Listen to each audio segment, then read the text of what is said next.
My name is Frank Morrison, and for 19 years I kept the steel flowing at Midwest Steel Solutions. Ever felt like you'd become invisible in your own workplace? That's exactly what happened to me. 19 years of midnight calls when Furnace 3 threw a thermal alarm. 19 years of training young engineers who couldn't tell a thermocouple from a thermometer. 19 years of building systems that worked, systems that lasted, systems that kept 2,400 workers safe and employed. But apparently that made me legacy infrastructure. The trouble started when Consolidated Industrial Partners bought us out last spring. Within a month, they brought in Trevor Ashford as Chief Innovation Officer. Stanford MBA, McKinsey background. The kind of guy who'd never gotten his hands dirty but could tell you exactly how to optimize operational efficiency while sipping a $7 latte. Trevor had this habit of starting conversations with listen, like he was about to share the secret of the universe. He'd walk through our Cleveland facility pointing at control panels I'd designed, shaking his head at systems that had run flawlessly for 2 decades. His assistant, some kid named Braden Walsh, followed behind taking notes on an iPad, nodding whenever Trevor made pronouncements about digital transformation. "Listen, Frank," he said during our first meeting, "I've been reviewing your infrastructure setup. Impressive for its time, but we're looking at a complete evolution here." I sat across from him, watching him gesture at printouts of my SCADA diagrams like they were cave paintings. "Those systems control 4 blast furnaces," I said. "They've run at 97. 3% uptime for the past 5 years. "Right. And that's fantastic legacy performance," Trevor replied. But his voice had that edge people get when they're trying to sound patient. "But the board's breathing down my neck. We need serious ROI within 18 months, or there might not be a plant to argue about." For a moment, I saw something flicker across his face. Actual worry. Maybe Trevor wasn't just a corporate climber. Maybe he was under real pressure too. "What exactly are you proposing?" "AI-driven predictive maintenance, cloud-based analytics, real-time optimization. My guys from Austin think we can increase efficiency by 30% while cutting operational costs." He leaned forward. "Frank, I'm trying to save this place." I'd heard variations of this speech before, but something in Trevor's tone made me wonder if he actually believed it. It started slow. First, I noticed I couldn't access the investor dashboard anymore. Just a red permission denied screen where my reports used to be. My calendar invites to product meetings vanished. When I asked Braden about the Tuesday integration call, he said, "Oh, Trevor wants to streamline the communication flow. You've got a lot on your plate already." I had plenty on my plate, all right. Like not throwing my company laptop through a window. The real warning came when Trevor brought in his Austin team, Skylar Brooks and 2 other consultants who looked like they'd stepped out of a startup brochure. Skylar was maybe 35, spoke entirely in tech jargon, and had never seen the inside of a steel mill before Tuesday. "Frank," Trevor said, cornering me near the break room, "I need you to walk Skylar through your control architecture. Full technical download. We're aiming for complete migration by the 4th quarter." I looked at Skylar, who was explaining something to Braden while pointing at a diagram that was clearly upside down. "What's his background?" "Automotive mostly. Some aerospace." Trevor's smile was getting tighter. "Frank, I know this feels fast, but we're running out of runway." That's when I remembered something I'd pushed to the back of my mind for 20 years. Back in 2004, when Morrison Steel got folded into Midwest Steel Solutions, there'd been an accident at a plant in Pittsburgh. 3 guys got burned because someone bypassed a safety interlock to meet a production deadline. During our acquisition negotiations, I'd insisted on language that would prevent management shortcuts on safety. Section 15D. All safety-critical blast furnace control systems require original system architect approval for modification or replacement. I'd forgotten about that clause, buried in hundreds of pages of merger documents. But sitting there watching Skylar point at upside-down diagrams, I started to wonder if it was still valid. 20 years is a long time. Companies merge, contracts get amended, clauses get superseded. That night I went home to Linda, my wife of 27 years. She was in the kitchen, still wearing her scrubs from her shift at Cleveland General's ICU when I walked in looking like someone had kicked my dog. "Rough day?" she asked, not looking up from the medical journals she was reviewing. "New management's got ideas," I said, grabbing a beer from the fridge. "Frank Morrison," she said, setting down her journal and giving me that look she'd perfected over nearly 3 decades of marriage. "What aren't you telling me?" I sat down at our kitchen table, the same table where we'd eaten dinner every night for 15 years, where Katie had done her mechanical engineering homework before heading off to Ohio State. where Jake still spread out his football playbooks every Tuesday under Coach Bill Hendricks' guidance. "They're talking about transitioning legacy personnel," I said. "Trevor asked me to put together a knowledge transfer document for the new systems team." Linda set down her pen. "Knowledge transfer for who?" "Some outfit from Austin. Schuyler Brooks and Associates. Digital consultants." "And where does that leave you?" I took a long pull from my beer. "Enhanced transition package," he called it. "Early retirement with full benefits if I cooperate with the handover." The silence stretched between us. Katie had 2 more years at Ohio State at $47,000 a year. Jake was looking at colleges, talking about maybe following his sister into engineering. Our mortgage had 8 years left on it. Linda's ICU nurse salary was solid, but it wasn't going to cover everything if I wasn't working. "Maybe some modernization wouldn't be terrible," Linda said carefully. "You're always saying the younger engineers don't understand the old systems." "That's exactly the problem," I said. "They want to replace systems that work with consultants who don't understand steel production." "Linda, these people think blast furnaces are just another software problem." She was quiet for a moment, the way she got when she was thinking through a patient's complex medical situation. "What happens if you say no?" "I don't know yet, but I need to understand my options." The next morning, I decided to do some homework. I called Carmen Rodriguez, our company legal counsel. Carmen had been with the firm since 2008. She'd helped me navigate a patent dispute years ago when a competitor tried to claim they'd invented my thermal management algorithms. "Frank, good to hear from you," she said. "What can I do for you?" "I need to review some documentation from the 2004 acquisition," I said, specifically around system architect responsibilities. There was a pause. "Frank, this is dangerous territory." "Are you sure about this?" "Just want to make sure I understand my obligations around safety-critical systems." Carmen's voice was tight. "These aren't the kind of questions that stay quiet, Frank. If management finds out I'm researching this, I understand." She agreed to pull the files, but I could hear the worry in her voice. While I waited, I started documenting everything, not because I was planning anything, but because 19 years of experience had taught me to keep good records. I pulled up the Git logs from our version control system, 19 years of commits, thousands of them, each one stamped with my user ID. I printed out the patent applications for my thermal management algorithms, filed under the company name but listing me as the primary inventor. I reviewed the maintenance logs for every major repair I'd supervised, every system upgrade I'd implemented, every safety modification I'd made after learning from close calls. The files Carmen sent confirmed what I'd half remembered. Section 15D was still there, unchanged since 2004. But contracts are one thing, enforcement is another. Big companies have expensive lawyers who specialize in finding ways around inconvenient clauses. Meanwhile, Trevor was making his rounds, holding alignment sessions with the engineering staff. He'd stand in front of the whiteboard talking about paradigm shifts and disruptive innovation, while guys like Roy Kellerman, our union shop steward, sat in the back rolling their eyes. 22 years I've been here," Roy said to me after one of Trevor's presentations. "Never seen a blast furnace controlled by artificial intelligence." "You?"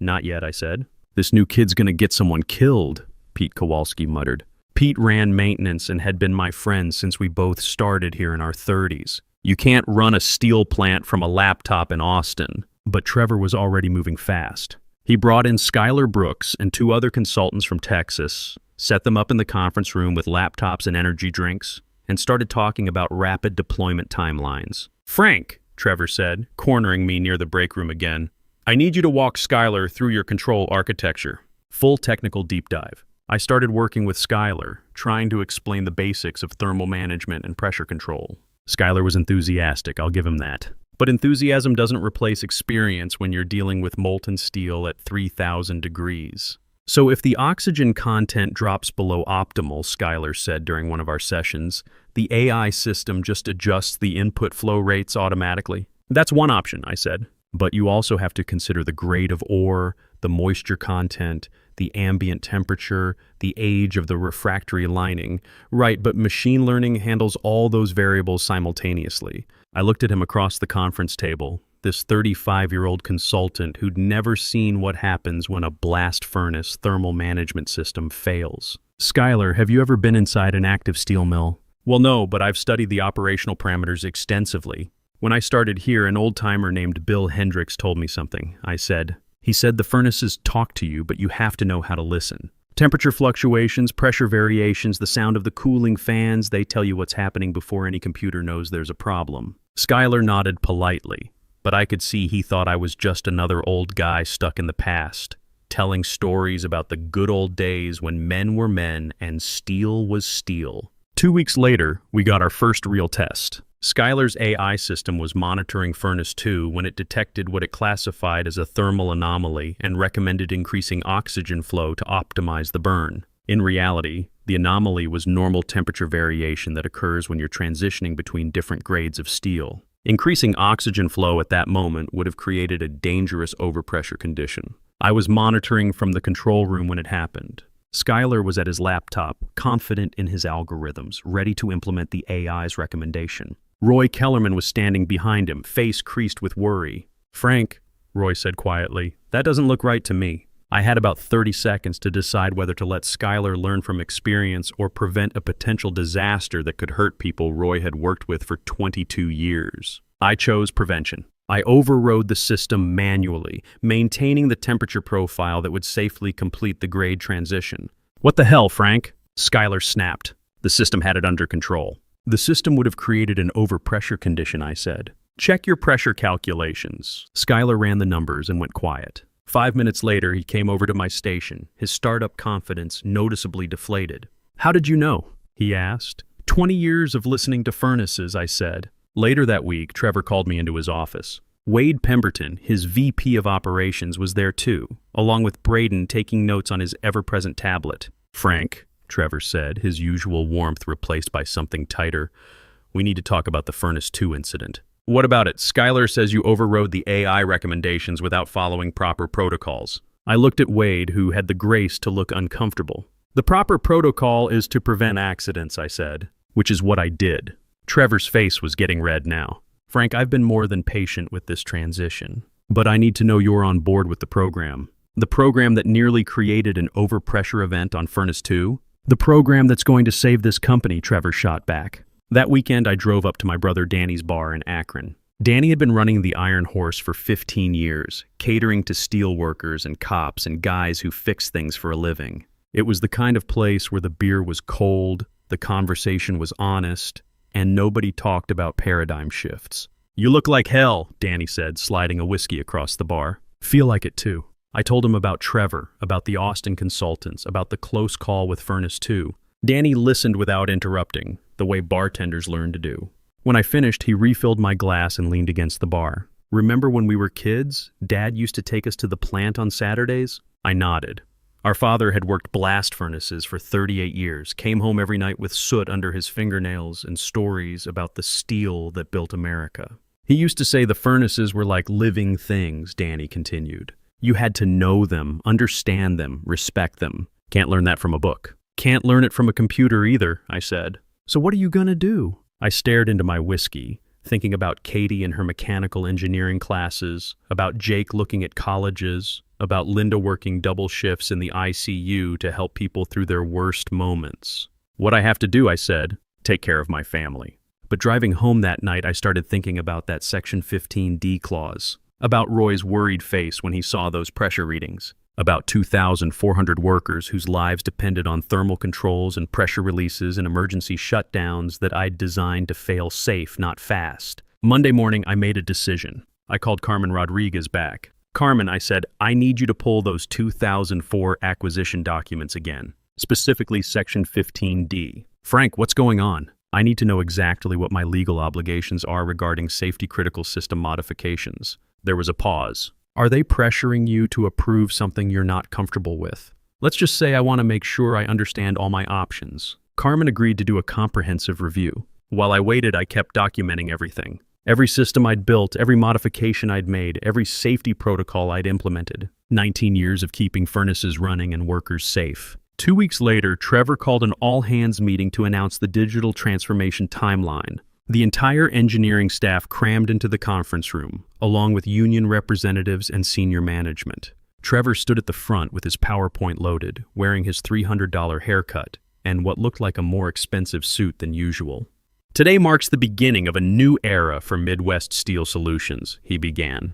We're implementing a cutting-edge, AI-driven control system that will revolutionize how we operate. Predictive maintenance, real-time optimization, seamless integration across all platforms. He clicked through slides showing network diagrams and data flow charts, most of which looked suspiciously similar to systems I'd designed years ago, just with different labels and more buzzwords. Our timeline is aggressive but achievable, Trevor continued, but his voice had that strained quality it got when he was trying to sound more confident than he felt. Full system migration by October 1st, with comprehensive testing and validation throughout the summer. Roy Kellerman raised his hand. What about safety certifications? These systems are OSHA approved. Great question, Trevor said, his smile looking more forced than usual.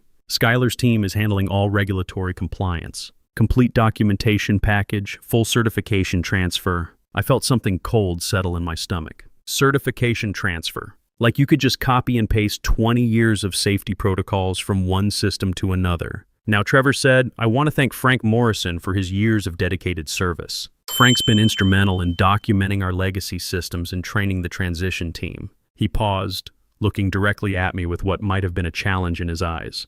Please join me in recognizing Frank's contributions as he moves into his well-deserved retirement. Polite applause. A few genuine smiles from guys who'd worked with me for years, but mostly just the awkward clapping of people who weren't sure what was happening but knew they should participate. I stood up slowly, feeling every eye in the room on me. Trevor was still smiling, waiting for me to say something gracious about passing the torch and trusting the future to capable hands. Instead, I said, before we move forward, I think everyone should understand the regulatory requirements for modifying safety-critical systems. Trevor's smile flickered. Frank, I appreciate your diligence, but we've got all the compliance issues covered.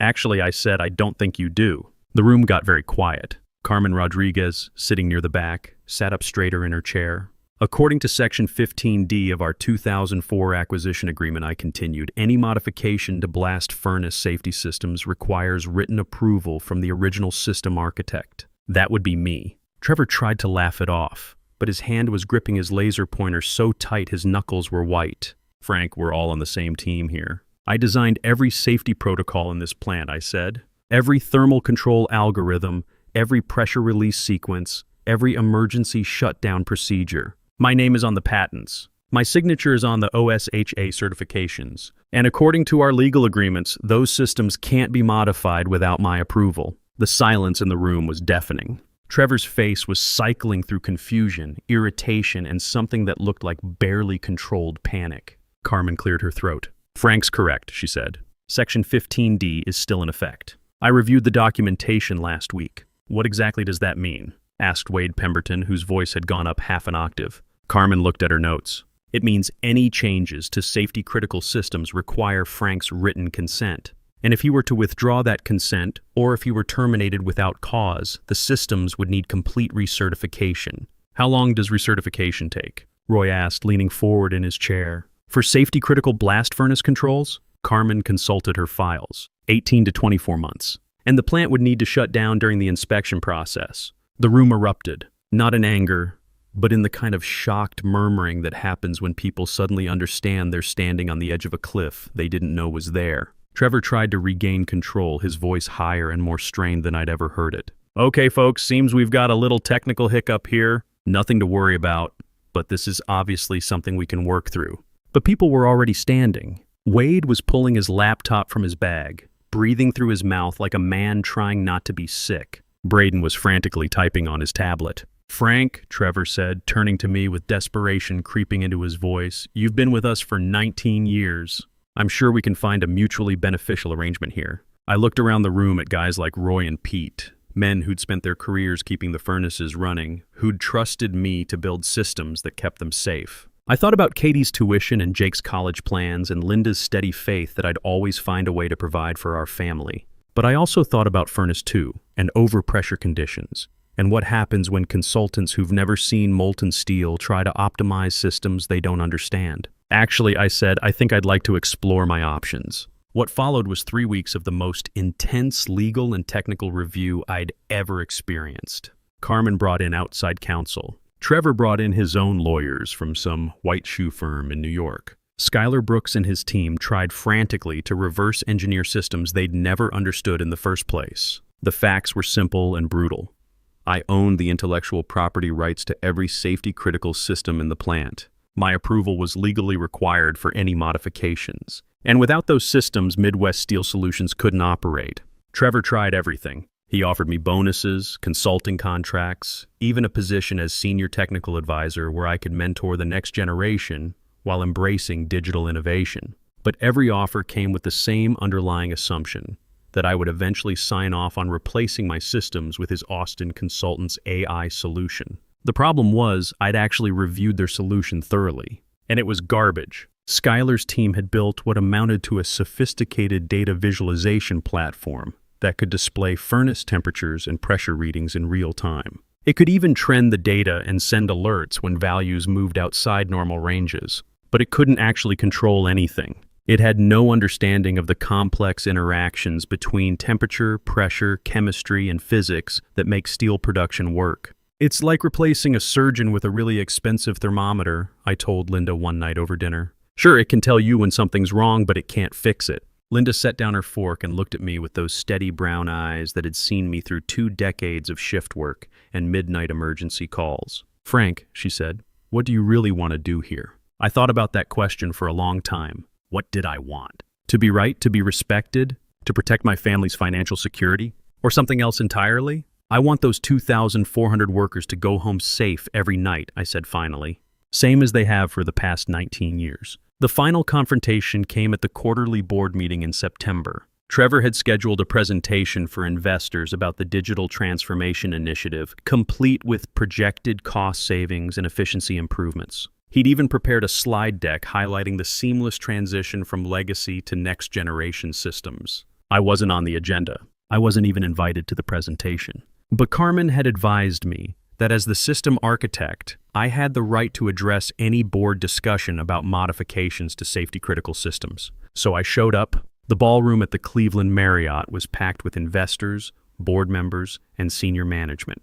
The room smelled like fresh coffee and expensive cologne. Trevor stood at the front with his projector, wearing what looked like a new suit and running through slides about Industry 4.0 and digital transformation and competitive advantage. His numbers looked impressive if you didn't know anything about steel production.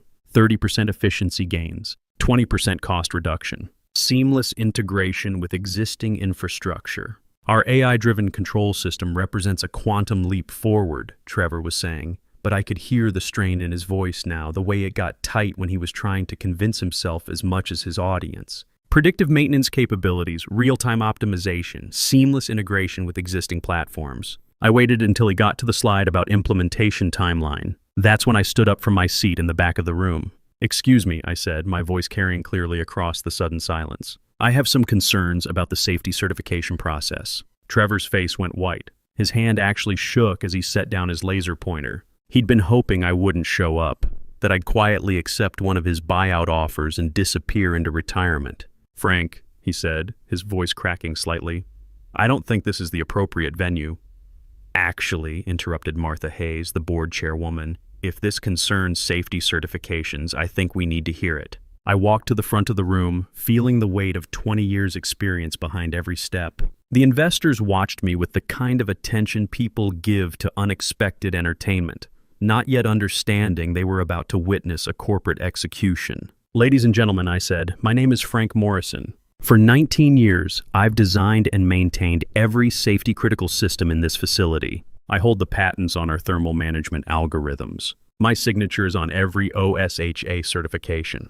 And according to our acquisition agreement, no modifications can be made to these systems without my approval. The room was dead silent. I could hear the air conditioning humming, someone's coffee cup clicking against a saucer. I've reviewed the proposed replacement system, I continued. It's a data visualization platform with some basic trending capabilities. It cannot actually control blast furnace operations. It has no understanding of the physical and chemical processes involved in steel production. And implementing it would require shutting down our facility for 18 to 24 months while we obtain new safety certifications. Martha Hayes looked at Trevor with the kind of expression that ends careers. Is this accurate? Trevor was frantically shuffling through his notes, sweat beading on his forehead despite the air conditioning.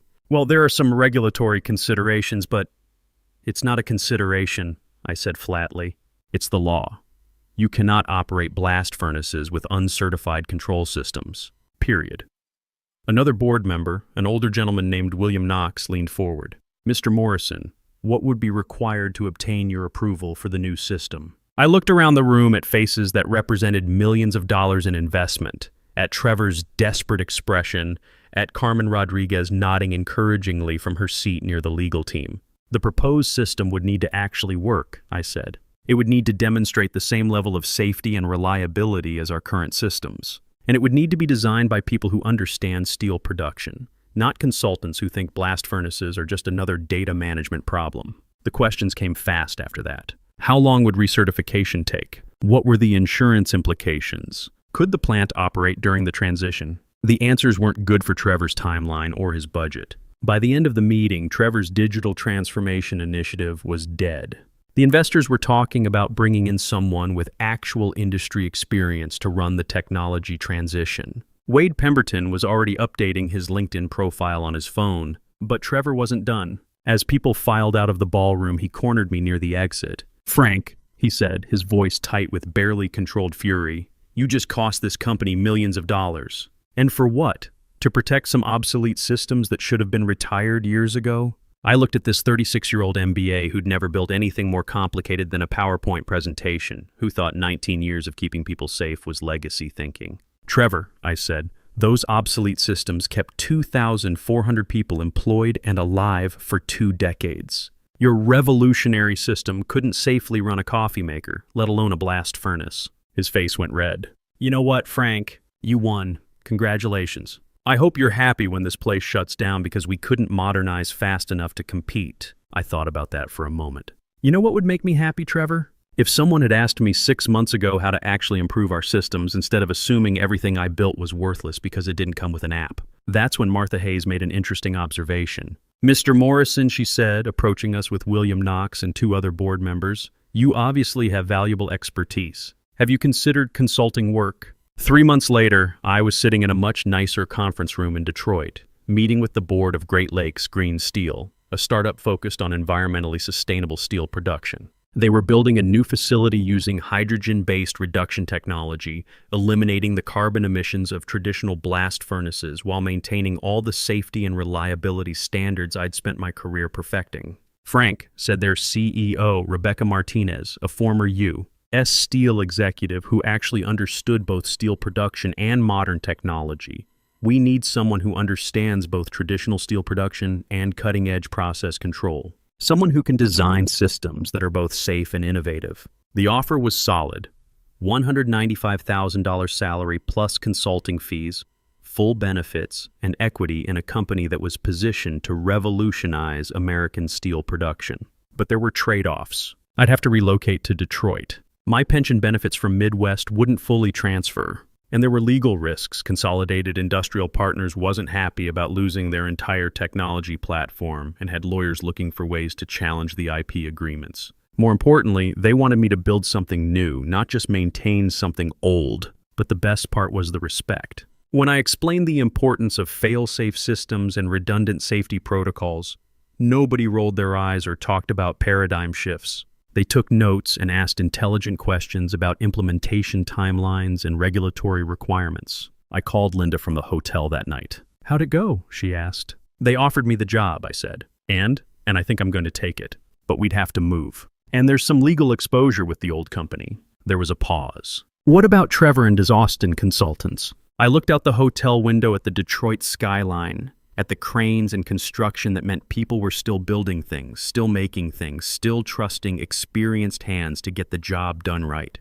"Trevor's not my problem anymore," I said. "Last I heard, Midwest Steel was hiring a new chief technology officer, someone with actual steel production experience. What happened to the AI system?" Turns out investors don't like the idea of shutting down production for 2 years to save money on labor costs. Linda laughed. "So you won?" I thought about that for a minute. About Katie finishing her mechanical engineering degree with a paid internship lined up at Great Lakes Green Steel. About Jake getting recruited by 3 different colleges for football. About 20 years of building systems that worked because they were built right. "I think we all won," I said. "Well, except maybe Trevor." 6 months into my new job, I got a call from Roy Kellerman. "Frank," he said, "thought you'd want to know.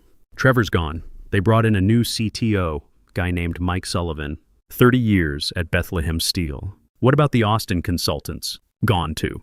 Turns out running a steel plant isn't the same as running a software company. Who would have thought?" I wasn't surprised. You can't disrupt physics. You can't optimize chemistry with machine learning algorithms. And you can't replace experience with enthusiasm, no matter how many buzzwords you use or how expensive your consulting fees are. These days, I'm designing control systems for hydrogen reduction furnaces, working with technology that didn't exist when I started my career. It's challenging, innovative work that builds on everything I learned over 20 years of keeping traditional furnaces running safely and efficiently. But the principles are the same. Understand the process, respect the physics, build systems that fail safe, and never forget that behind every control algorithm are real people doing real work in a real world where mistakes have real consequences. Trevor Ashford taught me something valuable, though he probably didn't mean to.